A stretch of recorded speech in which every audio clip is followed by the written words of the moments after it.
My brother Rick's message buzzed in at 4:13 a.m. Mom's had a heart attack. You need to come home. Now. I didn't hesitate, but I should have. By 9:17 a.m., my rental car crunched down the familiar gravel drive of the Hale estate. The iron gates had been wide open, an unusual welcome, and the hydrangeas had been freshly clipped as if death called for landscaping. It didn't feel like an emergency. It felt like a presentation.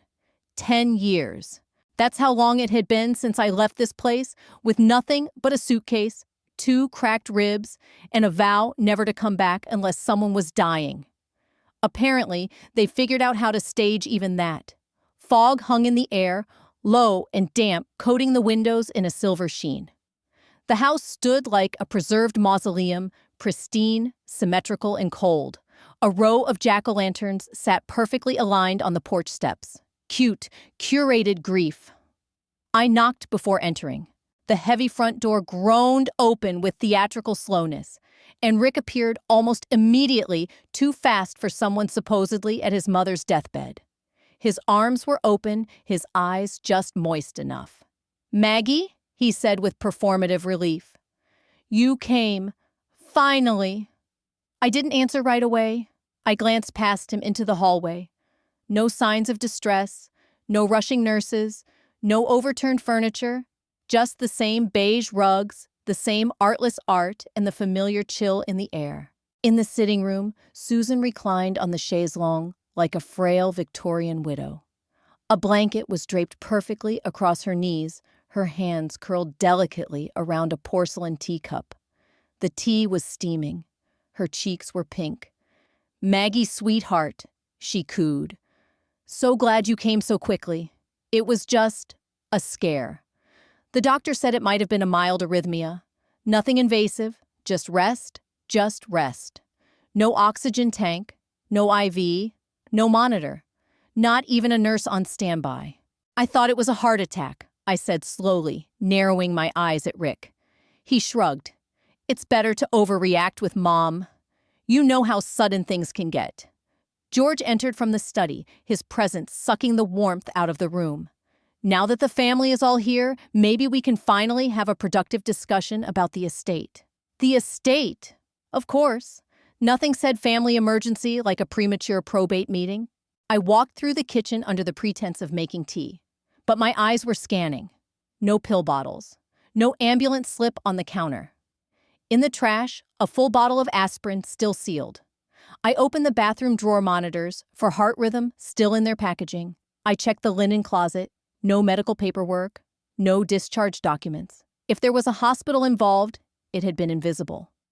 Back in the living room, Susan sipped her tea like a woman who just won a chess match. She tilted her head at me as if measuring my skepticism. "Family means showing up," she murmured, even when it's inconvenient. Outside movement caught my eye. Dorothy Blake, our elderly neighbor, stood just beyond the garden hedge. Her lips were pursed tight. When she saw me watching, she shook her head slowly, once solemnly, and turned away. Rick offered to carry my bag up to my old room. I declined. I didn't want him touching my things, and I didn't want to sleep under that roof longer than I had to. But I smiled. I smiled and let them think they still knew how to manipulate me. It was all too calm, too polished, too controlled. Susan adjusted the blanket on her lap and looked up at me with practiced serenity. "You always came when it mattered, didn't you? The table was set for 6. We were only 5. The 6th chair, always mine, now felt like a trap. Everything looked untouched. The wine glasses sparkled. The napkins were folded into tight fans, and the silverware reflected the flicker of candlelight with unnerving precision. The chandelier above us cast an amber hue across the room, making it feel like a stage one I had never wanted to return to. I sat in the far seat, the one I used to occupy, when I was still a daughter in this house instead of a ghost. The seat always kept me at a distance, never truly in the circle. Tonight, it was exactly where they wanted me. As a child, I thought watching George swirl his scotch, they made me eat in silence. Now every spoonful was followed by a question, every bite interrupted by performance. So Rick said, settling into his chair across from mine. You're still running that biotech startup.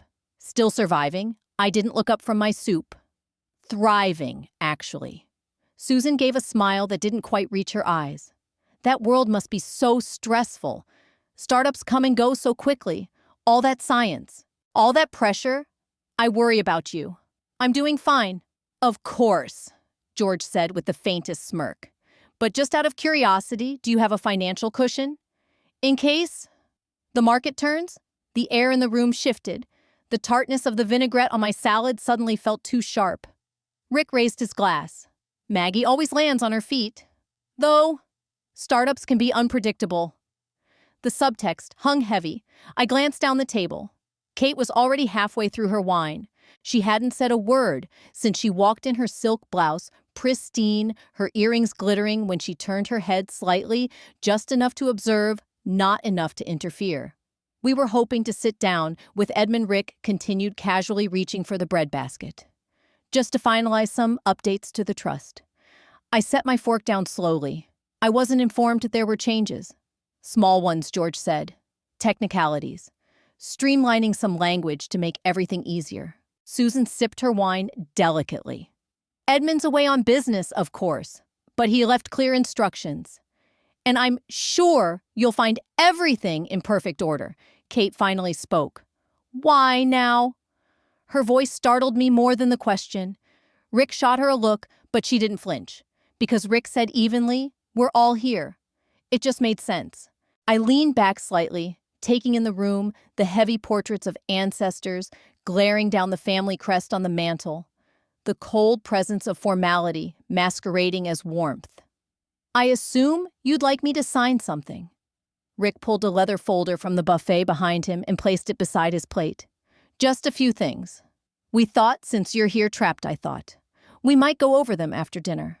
Dessert was served pear tart, my mother's favorite. It sat untouched in front of me. No one was eating anymore. The performance had moved past the niceties. Rick leaned in just slightly. You know Mom and Dad updated the trust recently, but we need you to sign a few things to streamline matters. Kate froze. George smiled as if he just remembered an old joke. Susan's hand hovered at her throat. I picked up my napkin and folded it slowly. If it's my signature you want, I'll need to read every word. George smiled tight. Of course you will. The folder was thick cream-colored and smelled like it had waited too long to be opened. It sat squarely at the center of the desk, no sticky notes, no scribbles in the margins, no casual clutter. Just intention. Morning sunlight streamed in through the tall windows of the study, the beams catching motes of dust in the air, making everything feel still suspended.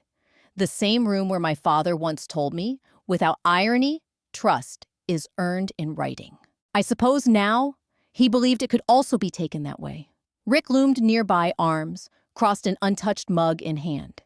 He'd positioned himself like a shadow, close enough to be felt, far enough to deny hovering. I figured you'd want a quiet space, he said. I didn't answer. I was already scanning the document. The first page was a familiar welcome language that mimicked warmth while funneling you into legally binding ambiguity. For the benefit of all involved, to clarify fiduciary expectations. In the spirit of equitable division, all designed to sound harmless. All red flags. Each clause grew more twisted the deeper I read. Paragraphs about rights of oversight, temporary control in absentee periods, and then the quiet kicker power of attorney may be exercised by the second trustee in absence of the first per prior verbal agreement and familial consensus. Verbal agreement. I flipped back to the timeline. The amendment was dated just last week, 3 days before I'd stepped off a red-eye from Brussels. I hadn't spoken to anyone in the family for months. The signature at the bottom made my heart lurch. It was mine. Neat, fluid, familiar. But I hadn't touched a stylus. Hadn't approved a DocuSign, hadn't clicked a single checkbox. And yet, here it was, notarized and time-stamped. Rick leaned in slightly. It was pre-approved. Just needed formal acknowledgement. Legal phrasing, that's all. Why wasn't I consulted before the changes, I asked, finally lifting my eyes to his. We were trying to avoid confusion. You've been away. I closed the folder and placed my hand over it. This isn't a formality, I said, voice steady. This is fraud. His smile faltered, but only slightly. Come on, Mags. Don't overreact. No one's accusing anyone. It's a family document. Susan drifted in, then wrapped in a shawl and carrying a cup of chamomile like a stage prop. Is everything all right? She asked, tone so soft it scratched the air. We just wanted to make sure you had peace of mind, sweetheart. I stood. If this is how you define peace, I'd hate to see war. Back in my room, the echoes of legalese still rang in my ears. I barely registered the quiet knock at my door until it came again, soft, hesitant. Kate. She stepped in, arms folded across her sweater. I didn't sign anything, she said. But they said you had. That you'd agreed already. I stared at her. Did you see my signature? No. Just, they sounded sure. Like it was done. Later that night, I pulled my old laptop from the closet. It still booted up barely. The inbox was bloated with auto-renewals and donation asks. But one email flagged with a star stood out: Trust Amendment, signature received. Confirmed via IP verification. I clicked. A PDF opened. My name. My signature. Dated, sealed, and apparently sent from my own address. I swallowed hard. Either someone forged it perfectly, or they had access. I checked my old password manager. A faint memory sparked Rick helping me install a sync system years ago. Before I left, before I knew better, someone inside this house was using my digital shadow, and they were counting on me never shining a light. You've always been the one who made it out, Kate said over coffee. They hate that. The spoon clinked against her porcelain cup, but she didn't notice. Her eyes were focused on the steam rising from her drink, like it held the answers to a question she was afraid to ask. I watched her carefully. Same soft curls tucked behind one ear, same nervous tap of her manicured nail on the handle. But her voice held something I hadn't heard before. Weariness, maybe envy, maybe both. We were sitting in Millie's Cafe, a faded little place near the courthouse, where the scent of burnt toast lingered in the walls. Kate had chosen the booth by the window, sunlight angled in sharply, catching dust motes that floated like regrets. The waitress brought us stale bagels, but neither of us touched them.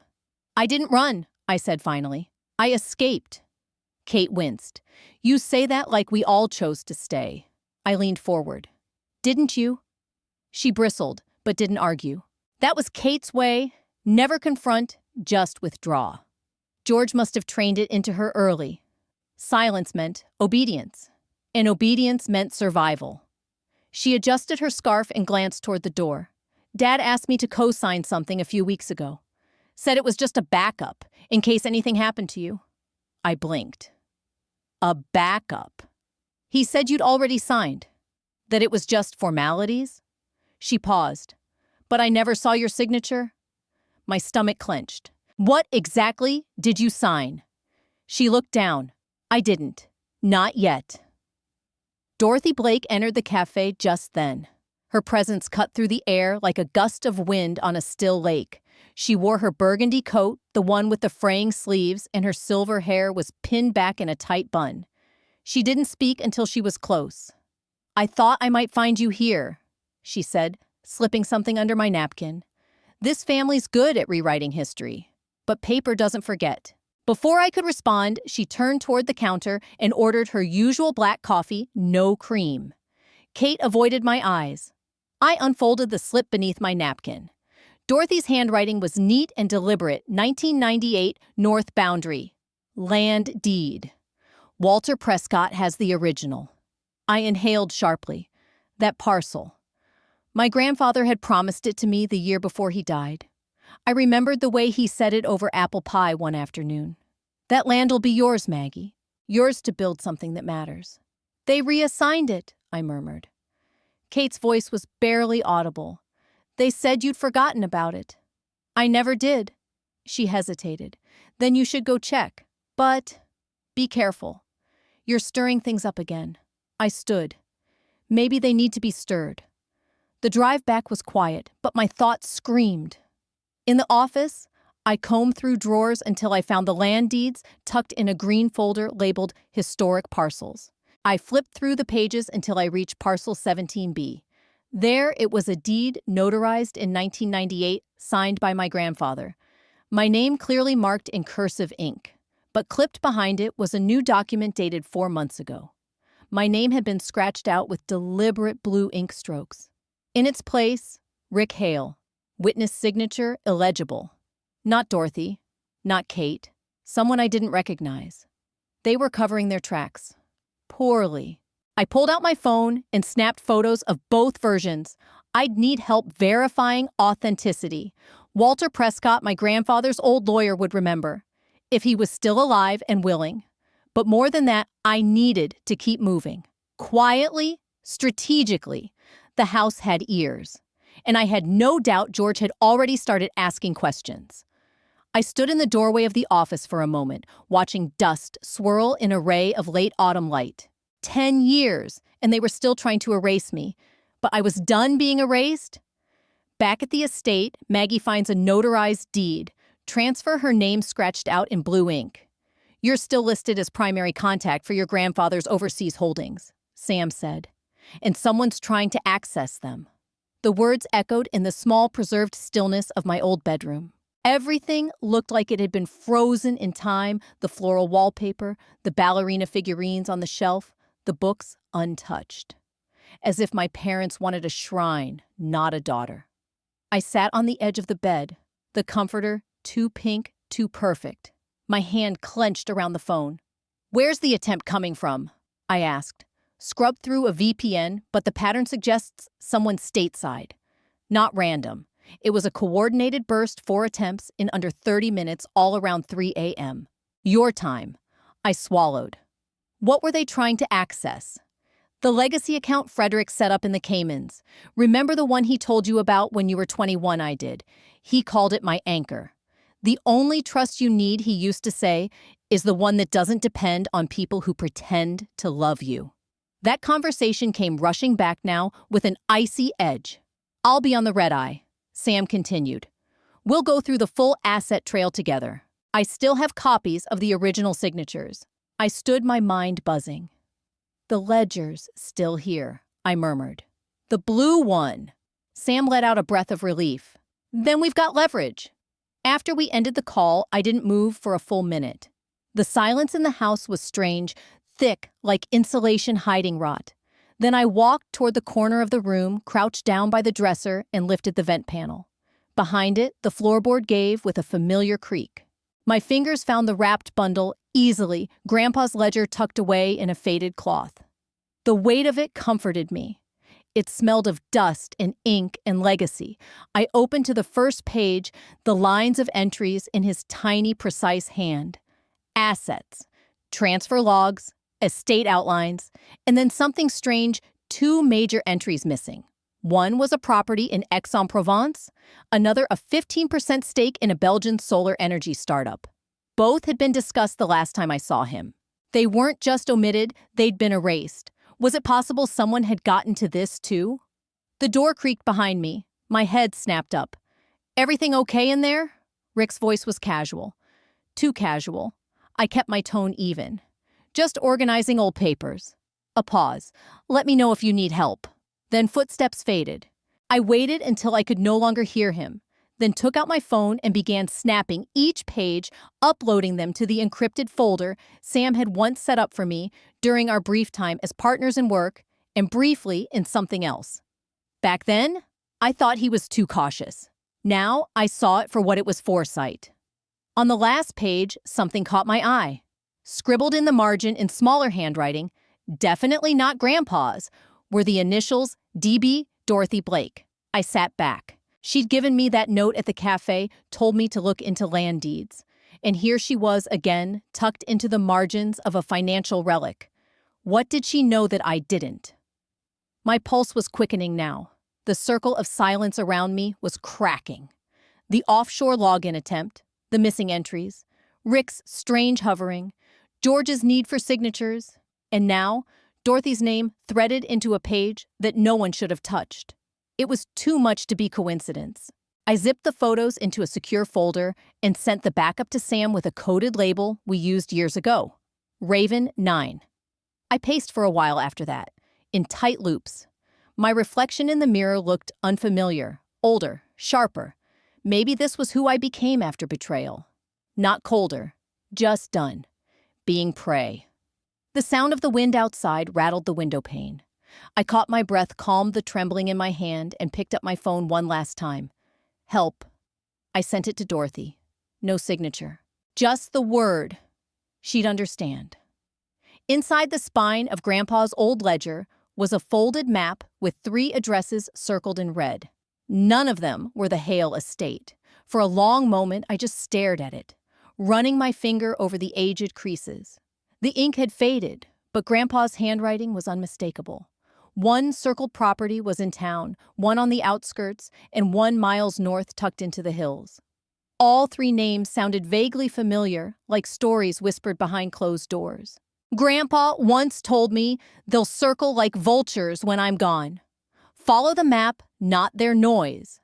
I thought he was just being dramatic back then. But now, I couldn't shake the feeling that the noise had been orchestrated for years, and I'd been the only one kept out of tune. I waited until the house was quiet, slipped the ledger into my coat, and snuck out before breakfast. Rick's car was in the driveway, but the blinds in the library were drawn. I didn't trust the silence, it felt too intentional. The fog clung to the windshield as I drove into town. I parked 3 blocks from the historical records office just in case someone followed. The clerk behind the counter was a retired man named Howard, who squinted at me through thick glasses. "You're Frederick's girl, aren't you?" he said, surprised. "Haven't seen you since the Rotary Club picnic. You look just like him when you're thinking hard." I smiled despite myself. I need help tracing some old deeds. I think my grandfather left a few things. Off the record? Howard scratched his chin, motioned for the ledger. "Let's take a look." For the next hour, I watched the past unfold. The first address had been owned by Frederick Hale since 1978, but it was transferred 3 years ago after his death to an LLC, with a name only Rick would come up with: Clearstone Holdings. The second sold for $1 to a shell corporation tied to George's business. The third, my stomach clenched, had no sale record at all, only a note that the deed had been removed, pending private legal action. "This is a mess," Howard muttered. "If your grandfather meant for these to go to you, someone rerouted them quietly." My hand shook as I fed the documents into the copier, one after the next, until I had a full file of evidence. On the way out, I spotted Dorothy waiting across the street, her gray coat blending into the fog. She stepped forward and handed me a folded note. "It's not much," she said, softly, "but it confirms what you already feel." Inside a line written in careful script, "The house on Bellamy Road." Fred said it was Maggie's always. I looked up, but Dorothy was already walking away. Back in the car, my phone buzzed. A text from Kate. "Be careful. Rick knows you're digging. No punctuation, no emotion. Just enough to chill me." I gripped the steering wheel, thinking about Kate's silence at dinner, her eyes darting between conversations, her vague apology in the hallway. She was scared, still under George's thumb. But cracks were showing. I didn't go straight back to the estate. Instead, I drove past the Bellamy Road property, paint-peeling porch, sagging, but it had been mine once. At least it was supposed to be. By late afternoon, I returned through the back gate, slipped into the house unnoticed, and hid the copied documents beneath a floorboard in my closet, the same one I'd ripped up as a teenager after a fight with Mom. Some hiding spots never changed. The sun had dipped behind the trees when my phone rang. "Sam. They just tried to move $2 from an account in your name." The moment Sam stepped onto the platform, I felt something shift. Not in the town. In me. It wasn't his coat flapping in the wind or the way he scanned the crowd like a man used to, looking over his shoulder. It was that familiar calm he carried with him, steady as a lighthouse in a storm. I hadn't realized how tightly I'd been wound until I saw his face. He smiled, not broadly, just enough to ease something behind my ribs. "Still hate train stations?" he asked. "I hate coming back more," I said. We didn't hug, not right away. We just walked side by side to the cafe around the corner, the one where the windows fog up with breath and time. The waitress didn't recognize us, and that was a gift. I slid the folder across the table, printouts, copies, screenshots, deeds reassigned, email metadata altered, a forged digital signature using credentials I hadn't touched in years. Sam flipped through them in silence, eyes moving like a scanner hand's steady. "They're not subtle," he said at last. "But they're thorough." Rick said it was all pre-approved. He snorted. "Yeah, by someone pretending to be you. The digital trail's been masked, but not erased. I can follow it back, see which devices were used, who accessed what. And the paper files." He nodded. "I'll check the registry cross-references. If any of these deeds were submitted through a dummy firm, we'll find the shell." I sipped my coffee and tried not to look over my shoulder. "They've been planning this for years. That ledger your grandfather left, it's not just a journal. It's a breadcrumb trail, and you were the only one meant to follow it." There was a pause. Then Sam leaned forward. "So let's set a trap." I raised an eyebrow. "Trap. We feed them a false asset, something they think you forgot to secure. We'll draft fake paperwork for a non-existent property, make it look legitimate, leak it just enough that Rick can't resist. And when they go for it," he grinned, "we have proof. Digital watermarking document tracking. I've used it before in litigation, it's admissible, especially when the same IP that altered your signature tries accessing it." I didn't answer right away. I looked out the window where leaves skittered across the sidewalk like spies. "Kate's name was on one of the shell companies," I said. "She doesn't know. Or maybe she does, but she's afraid." "She's a pawn," Sam said gently. "They're using her to insulate George." Just then, the bell above the cafe door jingled. Dorothy stepped in, nodding at us without a word. She slid a leather folder onto the table and whispered, "Notary? Discreet. Use it when needed." Then she left. Simple as that. I looked down at the folder, then at Sam. "We have pieces. Not a full picture. Yet," he said, "but we're getting there." As we stood to leave, I saw him, Rick, across the street pretending to read a paper he hadn't turned in 10 minutes. The wind tugged at his coat, but he didn't flinch. Just watched. "Don't look," I muttered. "He's on to us." "Let him think he's winning," Sam said. "That's how we'll catch him reaching." Back at the estate, the house looked untouched by the storm rising around it. Inside, George was on a call. Susan was trimming flowers, and Kate was nowhere to be seen.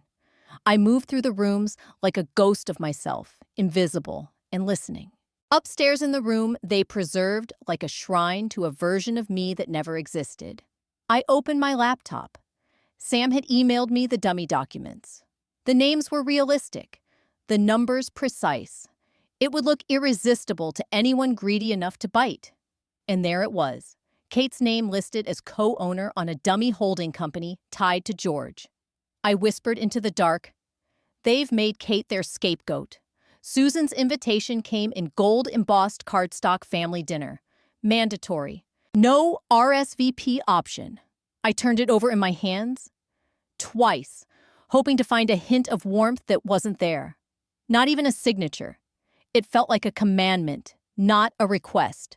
The time was printed sharply, 7:00 p.m., no margin for delay. I was expected, and clearly they wanted me to know that refusing wasn't on the table. At 7 sharp, the chandelier above the formal dining room sparkled with unnatural brightness. Candles flickered in long crystal holders, casting elongated shadows that made the mahogany walls feel closer than they were. Susan greeted me at the doorway in a floor-length navy gown, diamonds at her ears. She looked every bit the matriarch hosting a royal court. "So glad you could make it," she said, her smile brittle as porcelain. Rick was already seated, his phone on the table beside his wine glass. George stood by the head chair, hand resting on its back like a throne. Kate was the last to arrive, her eyes low, wearing sleeves too long for the weather.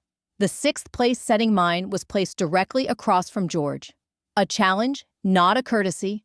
Dinner started civilly. Soup was served then, roast duck with a tart cherry glaze. The first 20 minutes were choreographed to perfection. Small talk, shared glances, careful forks, and knives. But I'd been raised in this performance. I knew the beats. And I knew when the script was about to shift. So George said after a sip of Bordeaux, we've all had time to reflect. Perhaps we've let business get in the way of what really matters. Family. Susan added quickly, dabbing her lips with her napkin. This dinner tonight isn't about money. It's about reconnecting. Rick leaned back, folding his napkin with dramatic care. Still, since we're all here, it felt like a good time to share the revised trust. You know, streamline things. More fairness, less confusion. He slid a thick envelope toward me across the table. I didn't touch it. You brought legal documents to dinner? I asked, letting the edges of my voice fray slightly. Edmund will explain everything tomorrow, Susan said. This is just transparency, darling. You always said you hated surprises. George nodded. We've made sure it reflects your position. You've earned that. I stared at the envelope. It looked identical to the original trust paperwork down to the monogrammed letterhead. But I already knew what it really was. A baited hook. And Sam? I asked, eyes still on the folder. Where does he fit in this picture? George's smile didn't reach his eyes. He doesn't. Outsiders don't belong in family affairs. Rick chuckled under his breath, but Susan reached for my hand across the table.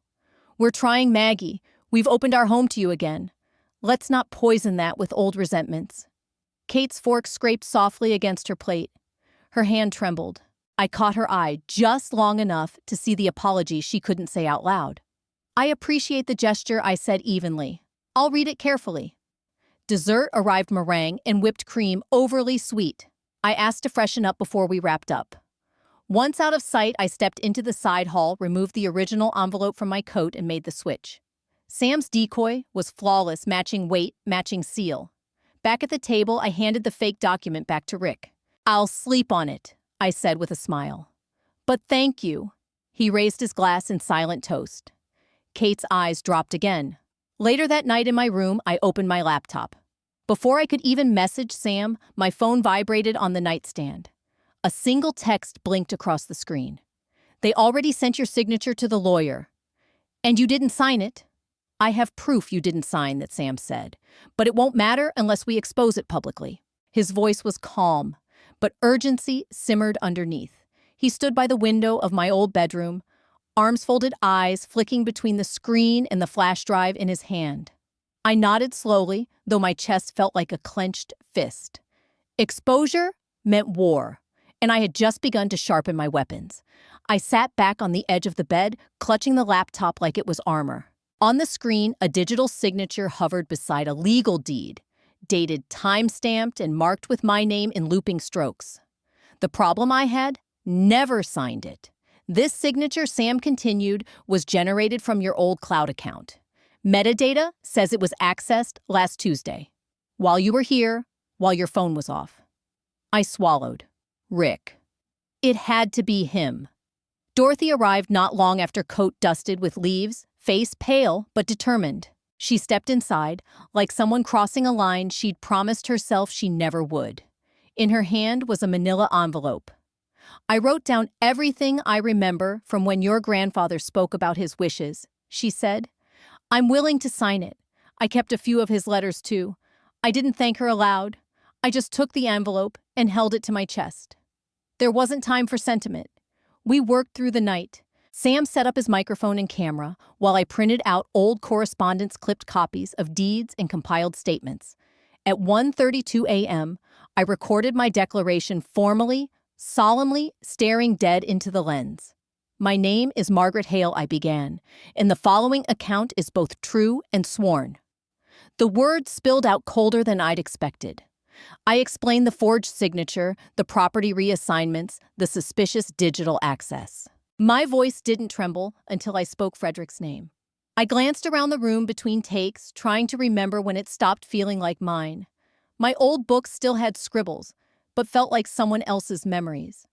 A cracked Polaroid of my 12th birthday sat crooked on the dresser. Me, Rick, Kate, and Susan, all smiles and sunlight.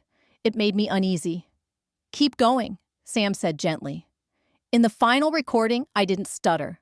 I spoke like someone with nothing left to lose. Sam gave me a nod when we finished, his eyes soft but focused. We're not just trying to fight them, we're trying to make them fight back. Publicly. That's how we corner them. Dorothy slipped the media USB into a Ziploc bag and tucked it beneath her coat. If they find out I notarized this, they'll try to discredit me. But I've kept records too. I'm not afraid of George Hale. We stared at her surprised. She chuckled without humor. They thought we forgot. Some of us just waited until someone dared to speak. Sam and I exchanged a glance. We had allies now, not just evidence. I signed 3 more affidavits under Grandpa's lamp. A ritual, unspoken but precise. Everything needs to be analog until the final drop, Sam warned. They've got someone watching the servers. We can't risk a trace. At 3:12 a.m., the estate went dark for a moment, just a flicker, but it made us freeze. "Rick," I whispered. Sam grabbed the laptop, shoved it in his bag. "Let's get out of this room." We moved to Grandpa's shed out back. It smelled of soil and rust, but it was quiet and unmonitored. There we finalized the packet. Walter's name appeared in my email contact list like a ghost. I hadn't typed it in years. I sent the message. For 5 minutes, I stared at the blinking cursor heart, thudding like a countdown. Then came the reply, "Meet me. Tomorrow. Bring nothing electronic." Walter Prescott waited beneath the old willow at the edge of town, exactly where Grandpa told me to go if I was ever in danger.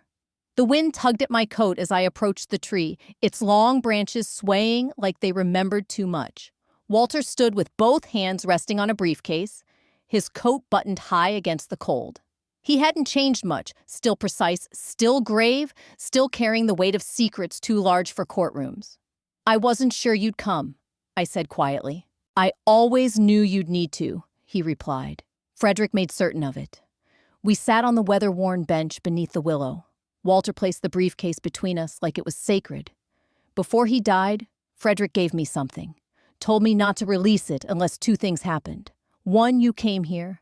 2, they tried to bury your name. My breath caught. He opened the case with 2 clicks.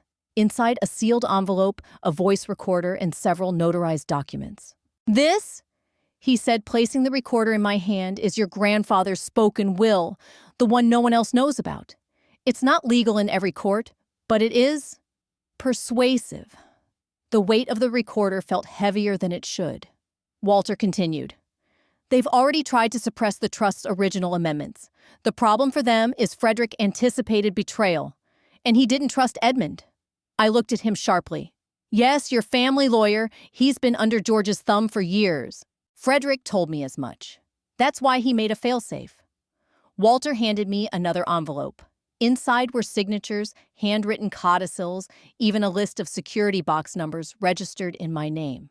I flipped through the pages, the pieces falling into place, slow, deliberate. He gave me the map. I said aloud, half to myself. "And now, this." Walter nodded.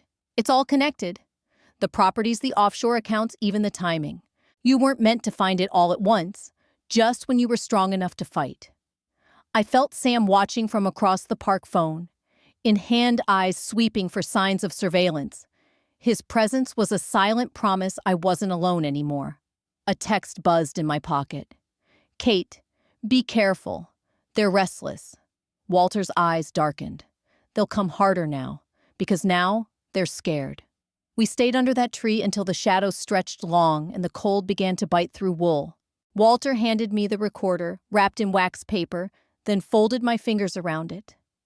"This ends dynasties," he said, echoing Frederick's old line. Walter looked older than I remembered, thinner around the temples, but with the same hawk-like sharpness in his eyes. He wasn't the kind of man you hugged, so I didn't. But when he nodded, there was warmth wrapped in formality. "You've been watching all these years?" I asked, surprised by the quiet betrayal of it. "I made a promise to your grandfather. To you, too, indirectly. I wanted to believe that meant something. That somewhere in the machinery of all this deception, a thread had been tied for me for when I needed it most."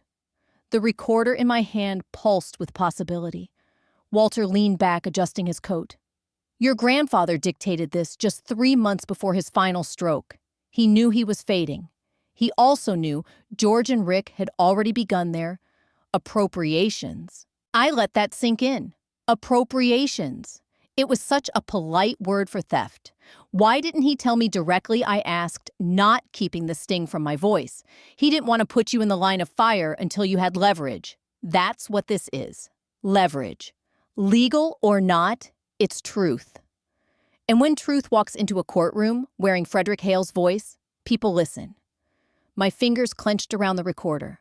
Sam had told me earlier that day that he'd traced metadata tampering back to an IP tied to the Hale business server. Kate's name had surfaced again. Too many coincidences, too many digital fingerprints. I thought of Dorothy, how she'd notarized her memory of Grandpa's spoken wishes. I'd sent a copy to Walter, but now I realized he didn't need it. He already had the original. He gave me the name of a contact, someone in Albany who specialized in estate fraud. Discreet. Former federal. You'll need every layer of protection you can get, he said. Because once this tape exists in their minds, they'll stop pretending. I exhaled slowly, watching a leaf twist free from the willow and spiral down between us. And what about Edmund? I asked. Walter's jaw tightened. Edmund's silence isn't just self-preservation. He was part of the original override request, the one that stripped you of executor rights. I have proof. My heart thudded. Walter finally stood brushing bark dust from his coat. Your move now, Margaret. Back at the estate, the house loomed like it knew something had changed. Rick stood in the hallway holding a folder. His smile was thin. Let's see how long you think you're winning. They changed the locks. The house I grew up in, where my name is still on the deed.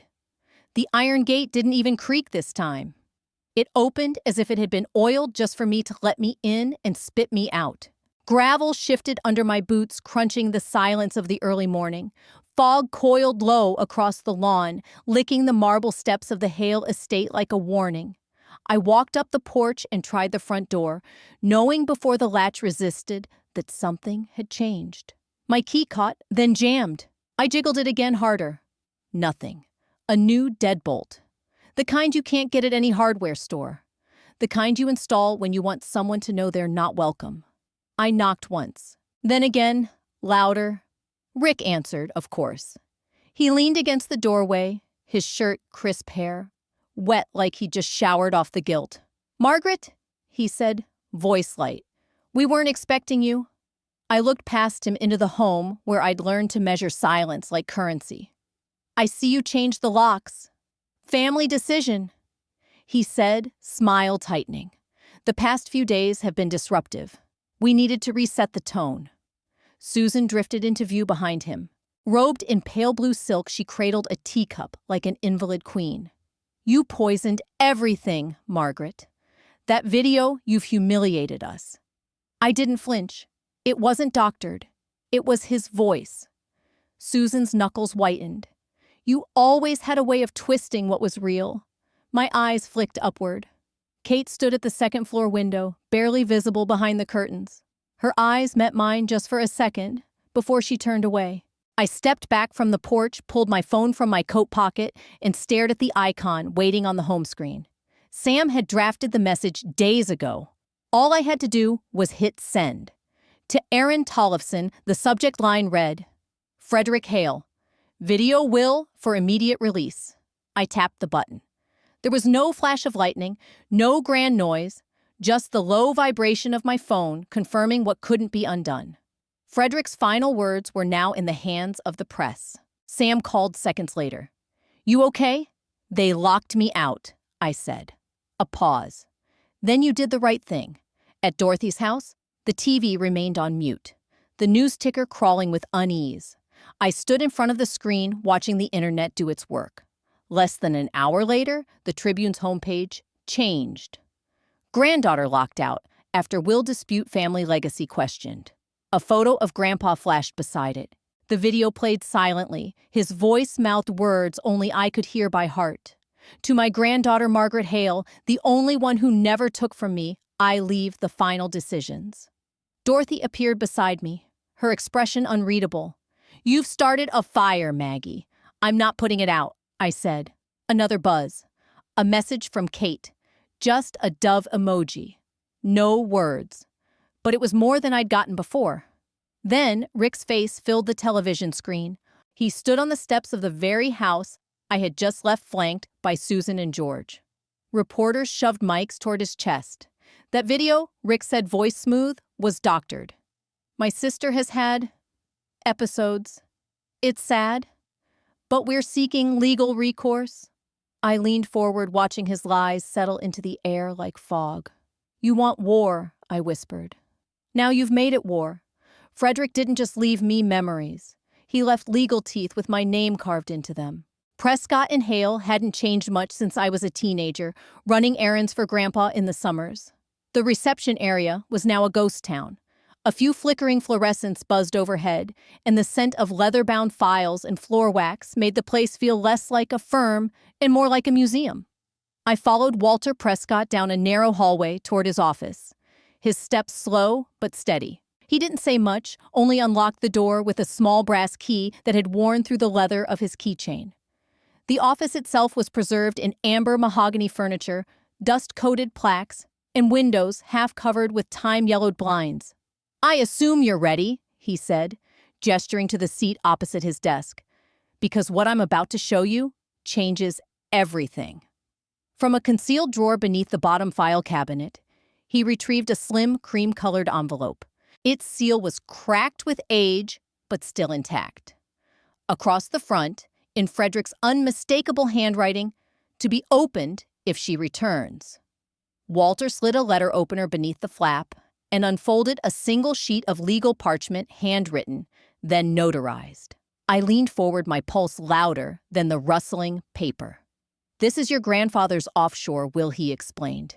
Executed in the Isle of Man 2 years before his passing. It's not an amendment, it's a separate will altogether. A fail-safe. And it names you as the sole beneficiary of all international accounts and properties. My breath hitched. Walter placed the document in front of me with reverence. Your name. No conditions. No oversight from your family. He set this up after he suspected your father and brother were preparing to override his U.S. holdings. The signatures were there, Frederick's 3 local witnesses, a sealed stamp. Every line clear and intentional. It was written like a man who knew war was coming and wanted to secure his legacy before the vultures could descend. I was never meant to see this. Unless I came back, I murmured. He assumed you'd only return if something went very wrong, Walter said. And now that you have the legal trigger, activates. We have standing to notify international banks and trustees. That begins today. A younger man, sharply dressed, emerged from the adjoining office, Walter's junior partner. He nodded once. Already printing official certifications. We'll send certified notices to Geneva, London, and Nassau by end of day. As they prepared the documents, I scrolled through my phone to retrieve Kate's text trail, the ones confirming she never signed anything and Rick had manipulated the filings. A new message from her popped up mid-scroll. Kate, Rick's filing an emergency countersuit. Says you brainwashed Grandpa. Claims you're mentally unfit. There it was. I closed my eyes for a moment. They were going to drag out my past like a weapon. The panic attack from grad school. The therapist notes. The diagnosis I once trusted a doctor to write down in confidence. They're requesting my psychiatric records, I told Walter. He's not just trying to disinherit me. He wants to discredit me completely. Walter frowned. It's character assassination. They want a judge to see you as unstable. That way, any version of the truth you present, no matter how legitimate, can be dismissed. Then we go faster, I said. Use Kate's texts. Sam's forensics, Dorothy's notarized statement. Push every angle we have and get the will accepted before Rick's circus makes it to court. Walter nodded, then turned to his junior associate. Move on the filings. Get this to the clerk's office immediately. And track every timestamp. I want a chain of custody airtight enough to withstand a hurricane. The next 3 hours passed in a blur of photocopies, affidavit templates, and evidence packets. I signed sworn declarations. Sam emailed metadata logs showing my digital signature had been forged. Dorothy had overnighted her own notarized letter recounting Frederick's intent to leave the offshore trust untouched by the family. At 4:46 p.m., We stood before the county clerk. The seal hit the paper with a thud that echoed in my bones. Received. Under review. I exhaled slowly. It wasn't a victory yet, but it was the first brick in the wall I was building between me and the people who had tried to erase me. Back in the parking lot, I slid into my car, the day's weight hanging on my shoulders. My phone buzzed again. This time, it was Sam. Sam. They just subpoenaed your psychiatric records. Of course they did. They wore their best smiles in court. I wore a fireproof soul. I arrived 15 minutes early and still felt late. Outside the county courthouse, a cluster of local reporters gathered like buzzards around a carcass. Cameras poised, notebooks ready, mouths curled with anticipation. They weren't after justice, they were chasing spectacle. I kept walking, heels clicking against cold marble like punctuation to my silence. Inside the courtroom was colder than I remembered. Pale wood, pale light, and paler faces seated across the aisle. Rick in a navy suit that didn't belong to him. Emotionally, too polished, too still. Susan wore pearls that I once thought were heirlooms, but now just looked like a costume. George didn't come. They said he was unwell. That suited me. He didn't have the stomach to look me in the eye anyway. Sam took the seat beside me. His presence a steady pulse at my side. His tie was slightly crooked.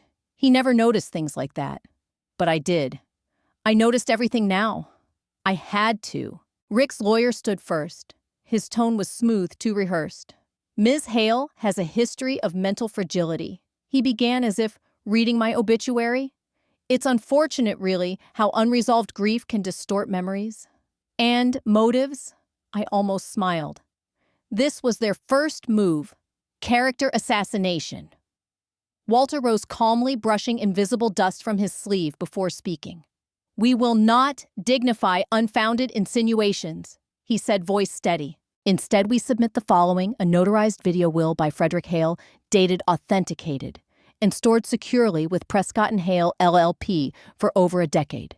He handed the clerk a thumb drive with care, as if it were made of glass. The monitor blinked to life. Frederick appeared on screen, older than I remembered him, but just as sharp-eyed. If you're watching this, he said, then the sharks have begun to circle. There were murmurs in the courtroom. To my granddaughter, Margaret, I leave the full contents of my offshore accounts, my private land holdings, and all records contained therein. Because she never asked me for anything, Susan inhaled sharply. Rick's jaw moved, but no words followed. The courtroom felt like it was tilting. Walter continued. Additionally, we submit a handwritten letter by Mr. Hale confirming this will supersedes the domestic trust due to fears of undue influence by immediate family members. I took the stand only once. I unfolded the letter and read it aloud. She is the only one who never asked me for anything. That is why I give her everything. Edmund Carlyle, seated stiffly behind Rick, suddenly stood. His face was pale. I have something to say. A ripple ran through the room. I was asked to delay the reading of Mr. Hale's alternate documents. I was told it was for the family's protection. But I believe I was misled. The judge didn't blink. You'll be heard. Sit down. That's when it happened. The shift. Like air rushing into a room that had long been vacuum sealed. The judge spoke clearly. All related assets are to be frozen pending full review. Any transfers or adjustments made posthumously will be suspended. Reporters were already scribbling. Rick's lawyer objected. Overruled. Susan leaned toward Rick, eyes wild. How did she get that video? I watched her, and for the first time, she looked cracked. Not broken, but close. I stood gathering my things. Dignity wasn't something they ever gifted me. I had to build it myself brick by brick.